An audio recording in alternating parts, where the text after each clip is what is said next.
anything that I say. I'm not asking that you agree with me. I'm merely asking that you stand on and end the conversation that we share with you this evening. And if there's something that I say that can fit and work for you, I say use it. If not, discard it and let it be. Is that all right? Say, that's fair enough. Very good. All right. One of the things I have realized, and many of us have, that if you want something out of life, if you want to change yourself, if you want to acquire something, if there's some goal that you want to reach, that is really not easy as some people will make us feel.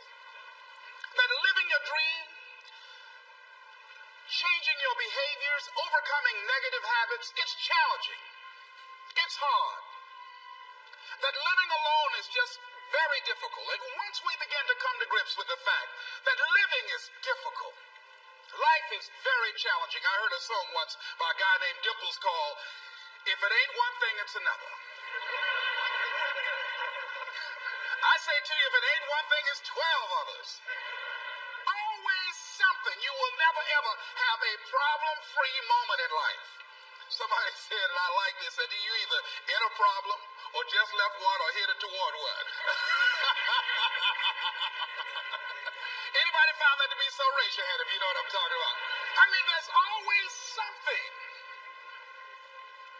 So how do we begin to nurture that hunger? What are the characteristics or the qualities of people that are hungry? What will it take for me to get some of the things that I want? And being hungry for those things. Number one, you've got to work on yourself. It's very important that you engage in an ongoing process to develop you. Spend more time on yourself than what you've been spending.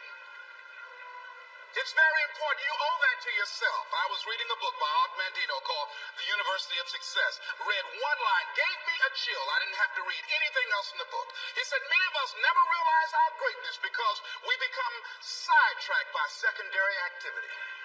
We spread ourselves too thin. Don't know how to say no. And we find ourselves doing all kinds of things and never ever have time to do those things that we need to do to work on ourselves. And then there goes a second. There goes another second. There goes another second. And we can't stop and hold time. And before you know it, you wake up one day and you're behind in your dreams and your bills.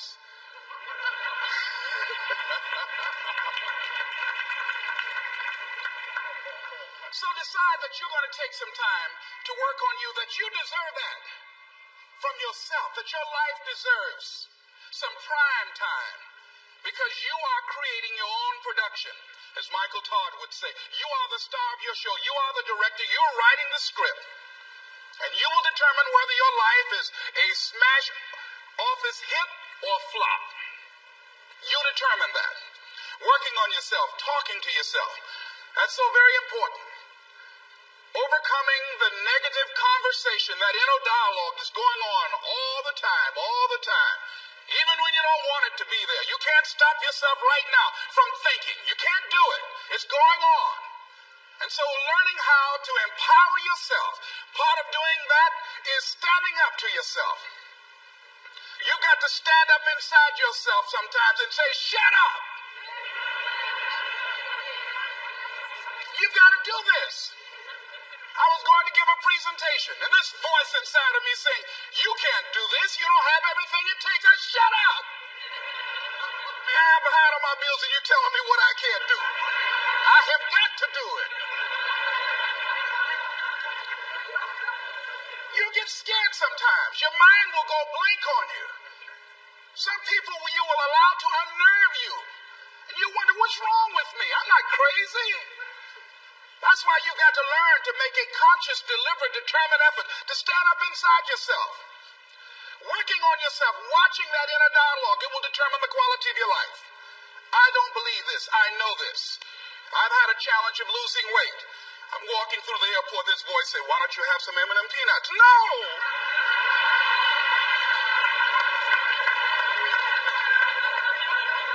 Well, just one.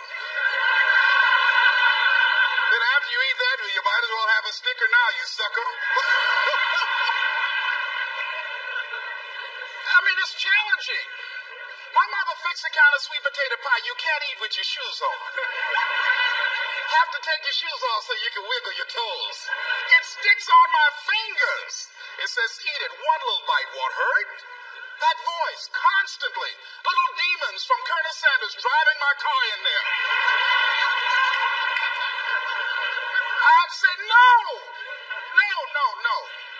I'll diet tomorrow. I saw a skinny man get hit by a truck. Had he had a little bit more weight, he might have lived, you know. Some of you know what I'm talking about. Raise your hand if you know that. That voice is awesome. So you have got to stand up to that voice. When you're working on something you want to achieve, you have got to stand up to that voice. You've got to sell yourself every day on your abilities, on what you're doing, on the goal that you want to reach. You've got to sell yourself every day, according to your level of belief. It will manifest itself in what you're doing. Whatever we have right now, whatever we're demonstrating in our lives, is a result of what we believe subconsciously that we deserve. And part of increasing that belief level is that you have got to convince yourself every day. You've got to sell yourself. I do a lot of training for many corporations, and I conduct sales seminars, and I've heard all kind of guys doing techniques and training people techniques of how to close sales and how to work with and begin to control the sale and how to ask for the close. Let me share something with you. You can learn all the techniques in the world. If you don't believe in yourself, it won't happen for you. I learned all of it. So that's why I do a training called Focus on the Seller. You've got to focus on you. And as you convince you, as you sell yourself every day, you will begin to see a difference in the things that you're doing. Selling yourself on your ability to perform a job, to achieve a certain objective. Telling yourself every day, here I go again. And I got what it takes. This is my day. And nothing out here is going to stop me. And when you go out there in life, say, come over here. Say it again. Well, I'll be back tomorrow.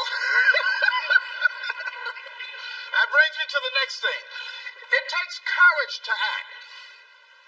Part of being hungry when you've been defeated, it takes courage to start over again. I used to do door-to-door sales.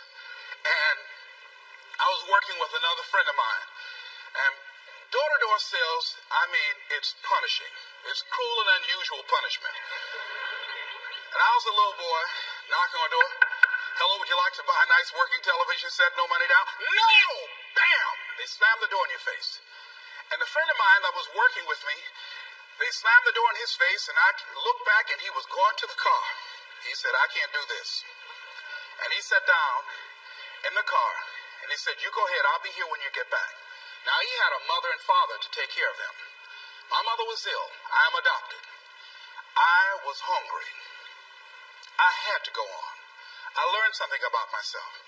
That when you step into your fears, somebody said, it was Winston Churchill, he said that courage is going from failure to failure without losing enthusiasm. When you step into your fears and continue to push yourself to go on, something happens for you. It will enable you to transcend yourself. I went to the next door. You like to buy a nice working television? No! Bam! Went to the next one. No! Bam! After a while, I no longer took it personal.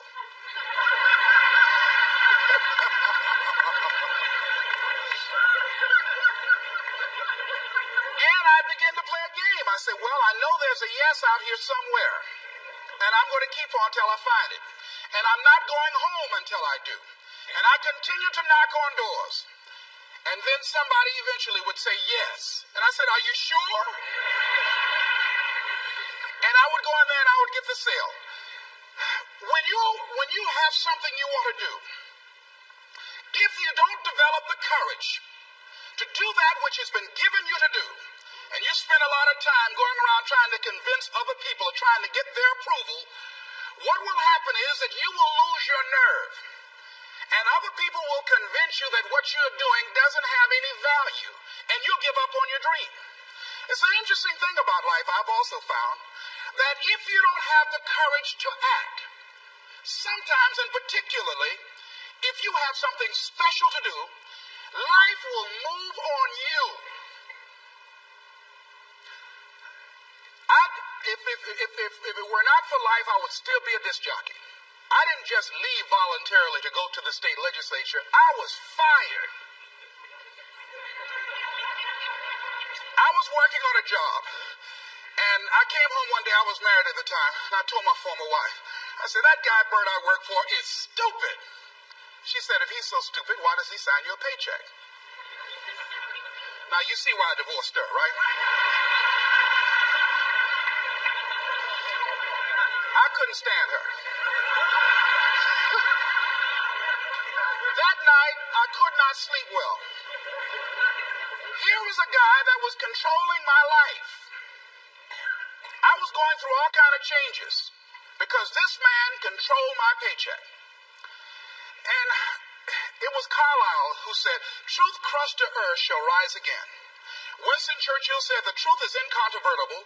Malice may attack it, ignorance may deride it, but at the end there it is. And we know scripture that says, ye shall know the truth, and the truth shall set you free. And the truth that I had to come to grips with, that I wasn't in charge of my destiny. The truth was that I wasn't giving all that I had. The truth was that there are some things that I wanted to do, but I didn't have the courage to act on those things. And the truth was that Bert Childs was a blessing to me. He made life so miserable for me, I had to start looking at my life differently. I started going to work earlier. I started being the last one to leave there. I started working harder than anybody else. The other guys could not. Why would you work so hard, Les? I said, I'm not working for them. I have been cheating, Bert, I thought. I've been cheating myself and my family. Wherever you are, whatever you're doing, do it with everything that you have. Develop the habit of giving more than what you're paid for. Develop the habit of setting standards that others will be measured by. Someone said, do not go where the path may lead, but go where there's no path and leave a trail. All right? It is easy to be negative today. It is easy to have low morale today. I was at a corporation and they're going through downsizing and going to lay off some 1,500 people over the next few weeks. It's very depressing there. And those people that stay there 9 times out of 10, they're just going to do just enough to keep from getting fired. Anybody can do that. But if you can begin to harness yourself and say that where I am, I'm going to do the best I can with what I got, because that is an expression of who I am. If you get into the habit of just being mediocre, it will become a part of your consciousness. If you get in the habit of giving less than what you have it within you to give, it will begin to reflect itself in your personality. It will begin to damage you psychologically. And you don't want to be a part of that kind of self-destructive behavior. And so you want to set some high standards for yourself. The next thing, part of what feeds that hunger, you've got to develop a sense of urgency.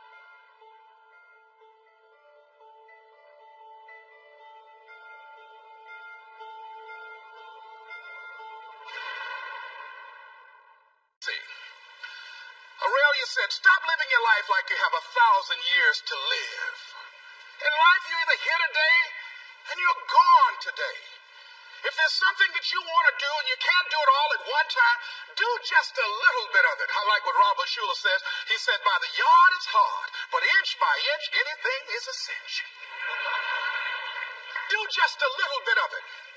A friend of mine, Bobby Kerr, used to be a roommate.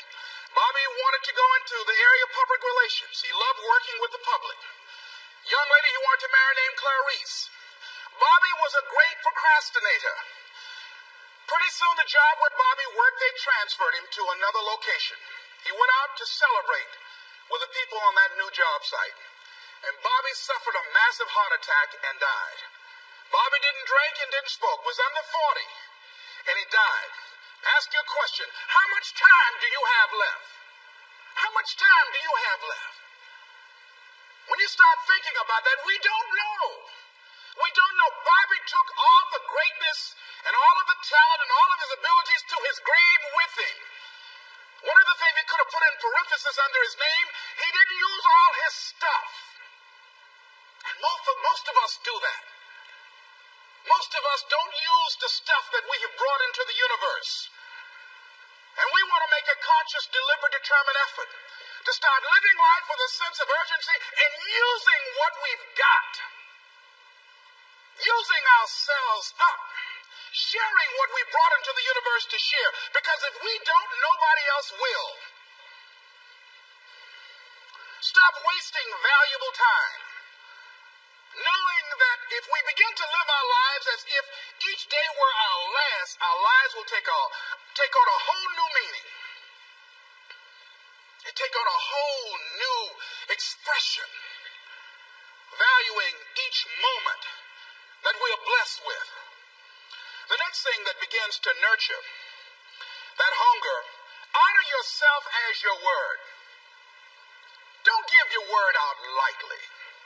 When you throw your word out there and you don't honor it, it makes a statement about you.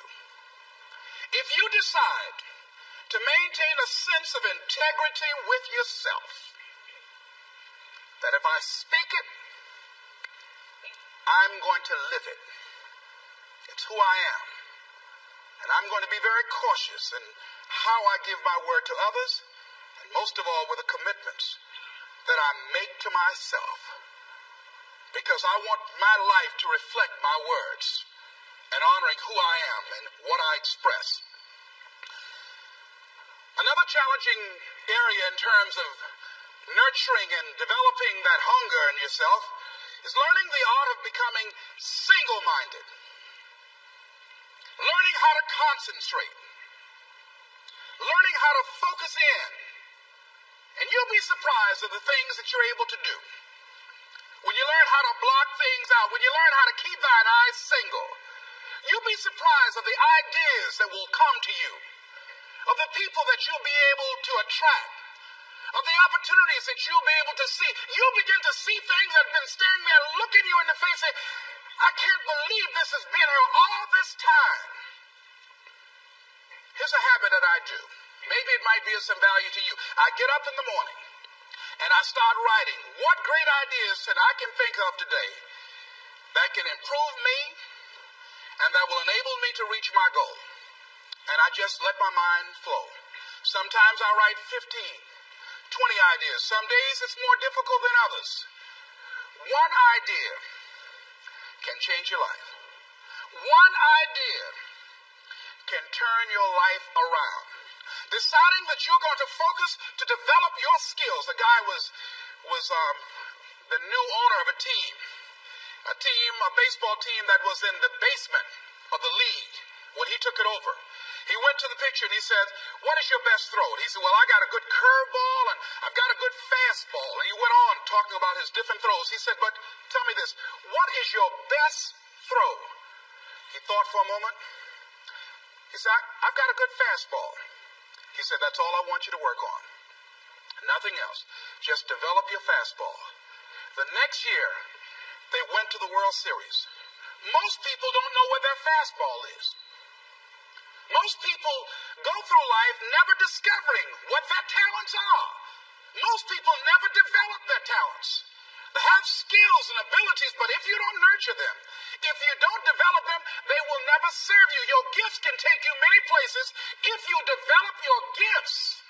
Most of us don't like to do those things that come easy to us. I've always loved to talk to people. I decided, taking this advice, to develop my skills as a speaker. And my gift has developed and has taken me many places. You have something that you brought to the universe. And that if you decide that my life deserves my developing this, what I do well, and becoming the best at it and mastering myself and seeing what I have within me, if you decide to drop your buckets where you are and develop your gifts, I grant you, you'll never ever be without. I grant you that your gifts will take you places that will literally amaze you. I grant you that if you begin to work to develop your gifts, you develop a strong sense of happiness. You'll get a larger vision of yourself. Because part of beginning to get a larger vision of yourself, all of us need some area of our lives where we can have a feeling of competence.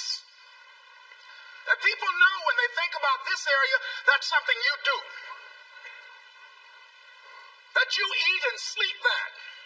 And that you do that. You do that. And people know it. And you know it. And you know that you know that you know this. If you don't know anything else, you know this. Can you tell I know what I'm doing? Oh, hello. You know this. So you've got to work on it. When other folk are having a good time, you've got to have the strength of character to concentrate, to read, to digest information. If you decide in any particular area that you're concerned about, to make a conscious, deliberate, determined effort to read one book a month in that area, in 5 years, you'll be among the top 5% experts in the world. I read a minimum of 2 books a week. The average American reads only 1 book a year. If you decide that area that you love, that you are going to master that particular area, in this era of accelerated change, overwhelming complexity, and tremendous competition, as you begin to develop and expand your skills and your talents and your vision of yourself, you will always be in control of your destiny. The next thing is, whatever it is that you want to do, you want to do it massively. I have a friend who was telling me that his sales were down. I said, well, how many phone calls you make a day? He said, 25. I said, double them. Make 50 or 75 or 100. He said, oh man, that's just too much. I said, what do you mean too much? You behind on your bills? You talking about too much? You know one way to get back on your feet real quick is to miss 2 car payments? You talking about you're tired? There's no competition out here. Decide that you're going to push yourself. Most people won't do that. Most people give up on themselves easily. You know the human spirit is powerful. There's nothing as powerful. It's hard to kill the human spirit. There's Benjamin Disraeli, a man who became the head of a country at a time when Jews were not allowed out after 10 o'clock. They said, how did you do it? How did you achieve it against such great odds? He said, nothing can resist the will of a people that will stake even their existence on the extent of their purpose for good. That when you have a made-up mind, when you decide that you want to do something, I was reading something the other day, he said, the power to hold on in spite of everything, the power to endure, this is the winner's quality. The hunger, the ability to face defeat again and again without giving up. This is a winner's quality. You have that quality within you. When you're hungry, you don't care about the facts. You don't care about the odds. Doug Williams played for the Washington Redskins, quarterback. John Elway of the Denver Broncos in the Super Bowl. Everybody was talking about Elway. After the Super Bowl, when Doug Williams made a historic passing game, they asked him, said, how were you able, in spite of all of that negative publicity saying that you couldn't win, how did you do it? He said, I ignored my critics. I just didn't pay any attention to them. I ignored myself because they kept on saying it so much. There were times I doubted whether or not I can do what I needed to do. There's a Doug Williams in everybody here. There's greatness in you. And you've got to learn how to tune out the critics outside and the critic inside. And since I'm going to do this, I'm going to harness my will. And I'm not going to let anything stop me. I deserve this. I'm going to do it until. And this friend, I told him, said, start increasing your calls. I said, I make 100 calls a day. I got a callus in my ear. My ear's kind of dark. You can't see it, but it's there.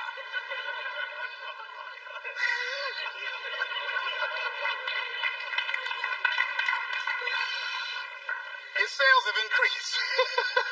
He's working harder now. The other thing is that if you want something, you have got to be relentless. You've got to learn how to become resourceful. You've got to learn how to become creative. When crises strike in your life, and in the Chinese language, crises mean danger, but it also means opportunity. And this is an opportunity for you to grow. And you've got to be so relentless, regardless of what comes down the pike, that you're always looking for a way to get over, always looking for a way that you can break through, always looking for a way that you can win.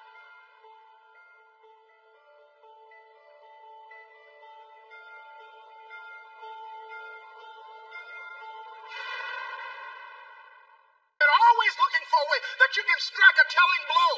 And pretty soon, I think there's some people watching us in the universe that say, wait, let's call a meeting over here. You know that guy Mustafa? Look at him down there. He won't stop. Just that fool don't know he can't get over. Look here. Why don't we do this? Let him go. Let's mess with somebody else. Let him go on through.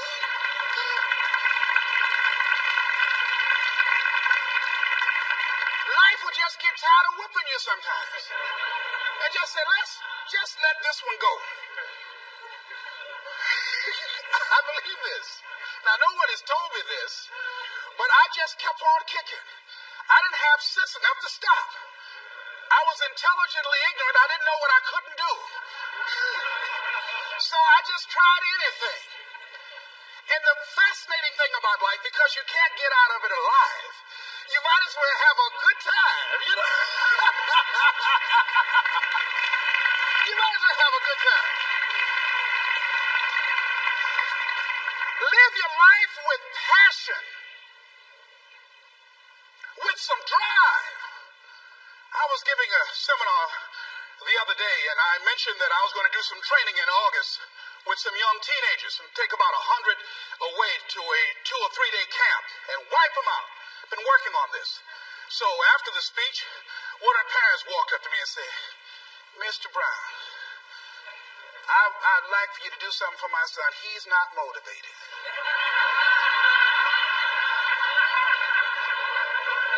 I said, I wonder why.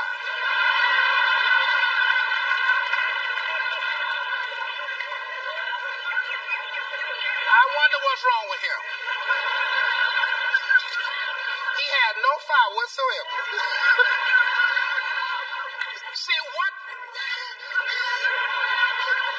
you do speak so loudly, folk can't hear what you're saying. And so if you don't have any fire, you've got to watch the people, the relationships that you develop. Have people of kindred mindsets. If you're around folk who are dead and negative all the time, they will affect you. You want people that are around you that have smiles on their faces, looking good. I was telling a group last week, Abraham Lincoln refused to hire a guy because of his face. He said, but the guy can't help it. He said, anybody over 30 is responsible for their face. If you have some depressing face looking at you every day, it affects your blood pressure.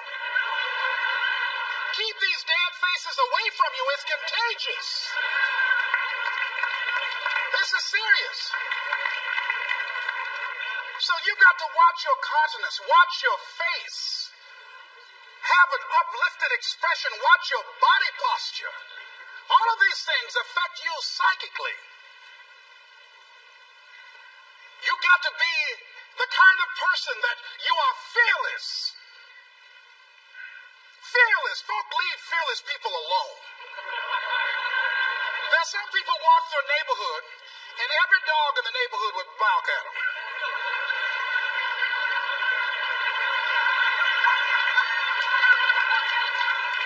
But there's some people come through, and ain't nobody gonna mess with this.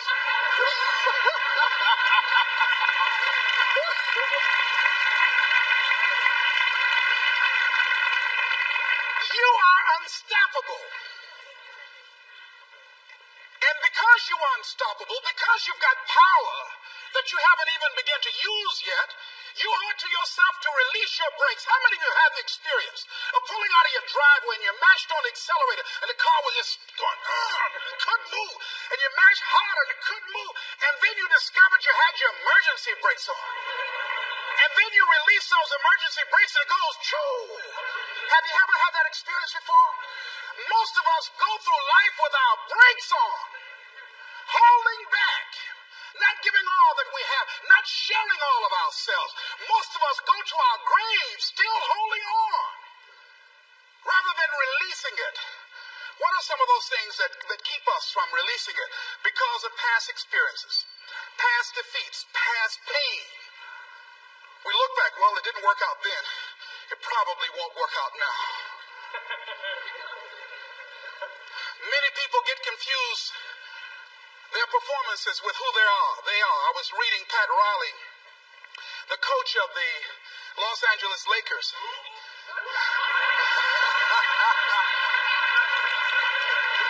But you're going to like this quote here. After the Trailblazers had blown them out of the water, and I'm sure he said this last night, they asked him, how do you feel? He said, tonight we were exposed for what we are right now. You see? That if my speech tonight doesn't work, it doesn't mean that I'm a bad speaker. It means that what I did didn't work tonight. And I've got to separate what I do from who I am. And I've got another shot. See, the last chapter to your life has not been written yet, and it doesn't matter about what happened yesterday. It doesn't matter about the things that you've done that you feel guilty about. If you wouldn't do it today, you're convicting an innocent person. You've been reborn to a new state of consciousness. And as they say, if we knew better, we would do better. And so we begin to decide. I'm not going to be denied. I remember, and I was telling someone, and they asked me, would you repeat that again? I was interested in going into broadcasting. I'm adopted. And that was my key out. I wanted to make my mama proud of me. I was very much appreciative of what she's done for my brother and sister and I. And that was my way out. And I went over to a radio station, asked the guy and told him that I was interested in broadcasting. He looked at me in my straw hat and my overalls. He said, "Do you have any broadcasting background?" I said, "No, sir, I don't." "What do you do?" "I cut grass." Young ladies asked me what kind of work I do, and I was working on a garbage truck. I say, "Well, I'm a sanitary technician." He said, "We don't have any job for you." I decided that was something I was going to do. I decided I'm unstoppable. I'm going to go up in here. I'm going to do this. I started going to the radio station every day, developing a relationship with the people that were doing what I wanted to do. And that's what I encourage you to do. Whatever area you want to go in, find people that are doing it the way you want to do it and develop a relationship with them.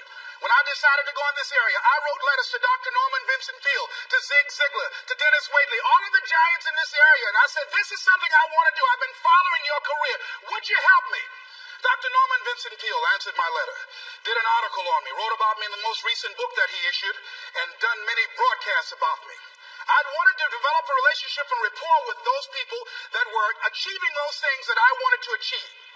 By the same token, I would go to the radio station, and I developed a relationship with the guys. And they used me as an errand boy when they needed some food or someone to go pick up entertainers that came into town. Temptation singing, My Girl, Jerry Butler singing, For Your Precious Love, Sam Cooke singing, Darling You Send Me. I would pick up the entertainers at the airport and drive them around in the disc jockeys, big Cadillacs. They didn't have any driver's license, but I was acting like I had some.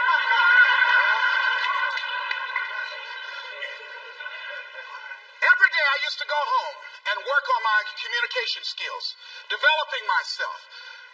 It was Whitney Young. He said, it's better to be prepared for an opportunity and not have one than to have an opportunity and not be prepared.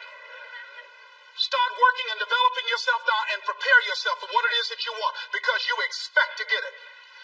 And when the disc jockeys were in the control room, I would go in and watch them and develop a trust level, and they would let me stay, and I would watch and observe them working the controls. When you want something out of life, don't worry about how you're going to get it. How is none of your business. The most difficult thing it is to hold the vision. It's to hold the vision. So there I was at the radio station. A guy was on the air and he started to drink by the name of Rock. I was outside the window looking at him and watching. Hungry and ready. Saying, Drake, Rock, Drake. Pretty soon the phone rang. It was the general manager. I said, hello? He said, Les, this is Mr. Klein. I said, I know. He said, Rock can't finish his program. He's slurring his words. I said, I know. Can you work the controls until one of the other disc jockeys come in? Would you call them? I said, yes, sir. I hung the phone up. I said, now he must be thinking I'm crazy. I called my mom and my girlfriend Cassandra. Said, y'all come out on the front porch and turn up the radio. I'm about to come on the air.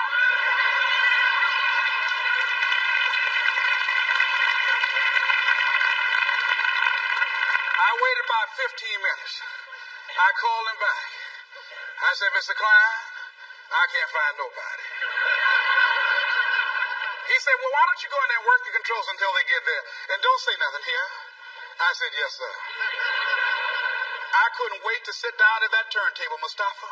I said, look out, this is me, LB, Triple P, Les Brown, your planet playing Papa. There were none before me, and there will be none after me. Therefore, that makes me the one and only. Young and single, love to mingle, certified, bonafide, indubitably qualified to bring you satisfaction and a whole lot of action. Look out, baby, I'm your love man. I was hungry.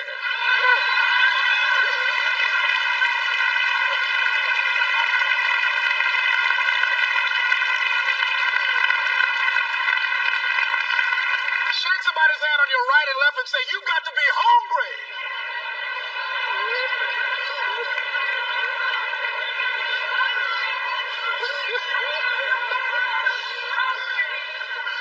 Well, y'all something else, you hear me?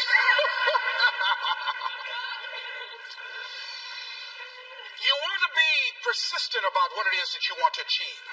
Alexander Graham Bell said, what this power is, I cannot say. All I know is that it exists, and it becomes available only when a man or a woman is in that state of mind in which he or she knows exactly what he or she wants and is fully determined not to quit until they find it. When our children are learning how to walk, how many times will your baby attempt to walk and fall and you just say, just sit down, don't try anymore, you've fallen 20 times. Just sit down somewhere, busting your lip and everything, getting in folks' way. When will a baby walk? It will walk when it walks. That's when it will walk. Les, when will you be known nationally as the motivator? I will be known when I'm known. That's when I'll be known. Don't get caught up in, well, I've tried it 4 or 5 times and things didn't work out. If there's something that you want and you're hungry for it, you've got to do whatever is necessary until. And when you give the best you can and that's not enough, you must do what is required. And don't give up on yourself. Don't throw the towel in so quickly. Many people give up on the 1-yard line. Where if they had the determination just to keep on knocking. It's a funny thing about life. If you're home one day and someone is knocking on the door and you say, I don't want to be bothered today. And if that person just keep on knocking, can you believe that fool's still knocking? Pretty soon you say, what is it? What do you want? And that's how you've got to be about your dream. Some people, well, I guess ain't nobody home. I knocked on the door, but nobody came. I heard the television on and people were moving around, but I guess opportunity probably went out the back door. Oh, no. See, life is not just that simple. It's not that cut and dry. And that's why most people never realize their personal greatness, because they're casual about life. And when you're casual about life, you will end up a casualty. Life is serious business. So I encourage you to be persistent,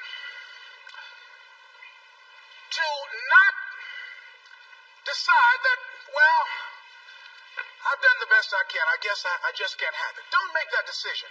Many of us make premature decisions about ourselves. Calvin Coolidge says something, a man who was a president that was not known for his eloquence or making any historical decisions. but something he wrote about persistence. He says, press on. Nothing can take the place of persistence. Talent will not. The world is full of unsuccessful people with talent. Genius will not. Unrewarded genius is almost a proverb. Education alone will not. The world is full of educated derelicts. Persistence and determination alone are omnipotent. There's a person that is the embodiment of persistence and determination. A person who decided that some time ago that I'm not going to take anything to my grave with me. I'm going to use myself up and I'm going to give and give and give until my last breath. This summer, I'm going to be working for her and with her doing training, teaching young people techniques and strategies on how to manifest their personal greatness, teaching them techniques and strategies that will change them at the subconscious level, changing their value systems, and let them see the major role they can play in society. Let's give Mrs. Rosa Parks a round of applause, if you please.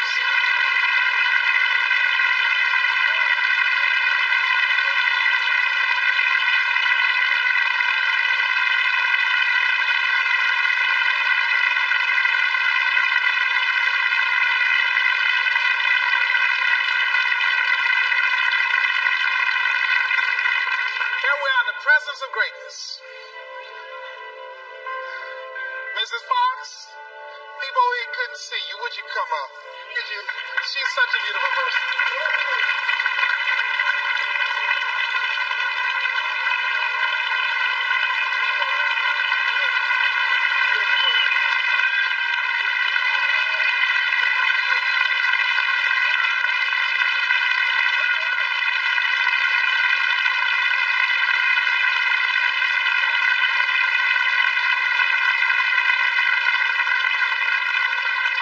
To see Mrs. Parks and Mrs. Elaine Steele about the Rosa and Raymond Parks Institute for Self-Development. If you're interested in your children participating in that, they have some information over here to share with you.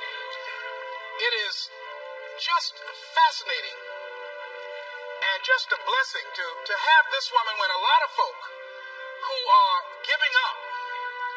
And here this year she celebrated her 75th birthday and still has a dream of being an instrument of change. And there is a Rosa Parks in all of us who made a decision at one point in time, standing on the platform of oughtness, as Immanuel Kant talks about in a book called Critique of Pure Reasoning, that there are certain things we know we ought to do. We just know it. We owe it to ourselves and those around us. I don't know what your dreams are. I don't know what your goals are. But let me leave this with you.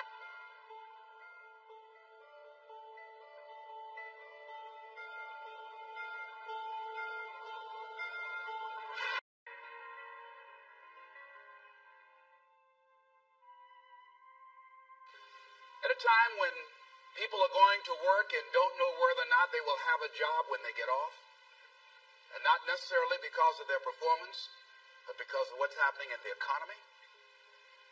At a time when there are challenges, more so than ever before, in personal relationships, when we look at what's happening on the crime level and what's happening with our youth, that many times I'm sure that we've all taken time just to stop and reflect many times when we hear what's happening in the news or read the newspapers. Where's all of this leading to?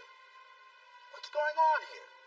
And so I think that now more than ever, we must begin to look at what are the things that we can do that would put us on some firm footing in life, that will enable us to do some things and use some powers that we have, that many of us go through life never ever discovering that we have those things going for us. And part of that, I believe, is knowing what it is your life worth. What is it that gives your life a sense of meaning and purpose? Because once you find that, it puts you in your power place. See, if you know what your life work is, I encourage you to start working on it. If you can't do it all at one time, do just a little bit of it. And if you don't know what it is that you showed up to do, if you don't know why you're here, I encourage you to find out what your purpose is here. What is the meaning of your life? What will be different? Have you ever asked yourself that question? I've done that. I remember coming from a friend of mine's funeral, and I was reflecting on how much time I had left. And I went for a walk in a park thinking about this guy whose life was so promising. And I mean, he wasn't an old guy. He was quite young, in fact. And I thought about all of the things that he said he was going to do, and he never got a chance to do those things. And I started thinking about my own life and how much time I had left to do the things that I would like to do. And at that time, I wasn't sure what my life purpose was, what my life's work was. I wasn't sure about it at that time. And I thought about it quite a lot. I had some idea, but I wasn't convinced, and I don't think I felt worthy. I didn't believe that it could be me to do this kind of work that I'm doing right now. And I say to you that if you begin to take a conscious effort to find out what it is that you're supposed to do, I say that it can literally save your life. I said that it can literally save your life. I was telling a group of people of a study that was conducted. Dr. Larry Darcy, who wrote a book called Recovering the Soul, he said, human beings are the only living species that has achieved the dubious distinction of dying or having a stroke or a heart attack on a certain day. If you ask most people, what would you say the primary cause of why people will have a heart attack or stroke? Many people will say, well, because they smoke cigarettes, or because of high cholesterol, or because of stress, or because of obesity, and all of those things are contributing factors. But ladies and gentlemen, more heart attacks take place in this country on Monday morning between 8 and 9 a.m. That's when the majority of people who have their first heart attacks have been. 85% of the American public, according to recent studies, are going to jobs that they hate, working on jobs that do not challenge them. They get sick thinking about going. Migraine headaches. After the Sunday afternoon football game, for 60 minutes, the anxiety began to build. And come Monday morning, they drop dead of a broken heart. Some of you ought to think about not going to work on Monday.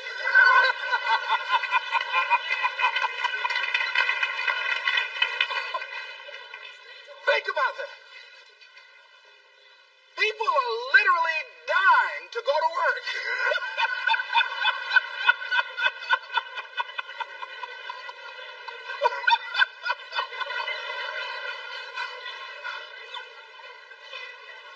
Because, see, when you go to a job and you already know how far you can go, you can already see that proverbial glass ceiling. It's like going to a movie when you've gone in the middle of the movie. And you've seen the end, and you sit there to start all over again, but something is missing. You know what the outcome is going to be. You can't get excited about going through that movie all over again. Am I correct? See, when you're going someplace and you already know how much you're going to make, you already know how far you can go, you're in a dead-end position. It erodes your self-esteem. It lowers your sense of yourself. It creates an inner turmoil. It creates an emptiness in you. So I say that your life is worth finding what it is that you're supposed to do. And I'm not saying quit your job. I'm saying find it and do just a little bit of it. When I wanted to become involved in speaking, I started just learning quotes, listening to other people's tapes, going to seminars, going to workshops, asking other people to help me. Just start working at it just a little bit, but do find out what your work is and hold on to it and don't let your dream go. Don't let it go.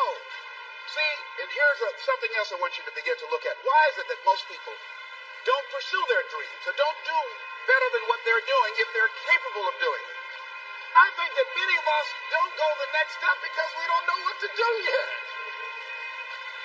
And I say that the reason that we don't even explore the possibility of what to do is because subconsciously we don't believe that it can happen for us, and we don't believe that we deserve it. So here's what I'm suggesting. How much time do you spend working on you? How much time do you spend every day working on your dream? In the last 90 days, how many books have you read? In the last year, what new skill or knowledge have you acquired? What kind of investment have you made in you? So I'm saying that as you begin to look at where you want to go, if you want to make it today, and things are changing so fast, you have to literally run to stand still. I'm saying that you've got to make some conscious effort to begin to work to develop you. Here's something else. Most people are not living their dreams because of fear, ladies and gentlemen. I was in Columbus, Ohio yesterday speaking for a particular Ohio department. A young lady named Karen who greeted me, who organized the event. Very talented, very skillful. And she was talking about she wanted to become involved in the consulting business. I said, why aren't you doing it? I said, you have the abilities. I said, you're not here because they like you. You're here because you're doing the job. You're making things happen. And she came up with all kinds of ideas, but finally she said, I guess I can't see myself doing it. I guess I'm afraid. Fear, limited vision, and lack of self-esteem is what keep most people doing things they don't want to do. I flew from Columbus, Ohio to Denver, Colorado to a major communications company. And the person that picked me up at the airport told me about the fact that the company was planning on having a major downsizing. And they offered some of the employees there an early retirement, and some of them will earn as much as $300,000. And they said, this is the last time that you can take this offer. If you don't do it when we have the downsizing, you might be among those who will lose their jobs, and all you will get is your severance pay. And only 50% of the people who were eligible to take the $300,000 took it. The others were afraid to take a chance on themselves. The others couldn't see themselves beyond that company. They couldn't see life after that company. The same reason that people stay in relationships where they're abused or they're unhappy or it's unfulfilling. They can't see themselves beyond that relationship. They can't see themselves enjoying life without that person. They think that this is all that they can do. The same reason that people get stuck at a certain level in life. They can't see things being better for them. And they think that this is it and this is all they deserve. This is all they've ever seen. It's been passed on to them. And they think that this is it for them. Oh, no. I was looking what Dr. Blanton, Smalley Blanton, who is a colleague of Dr. Norman Vincent Peale,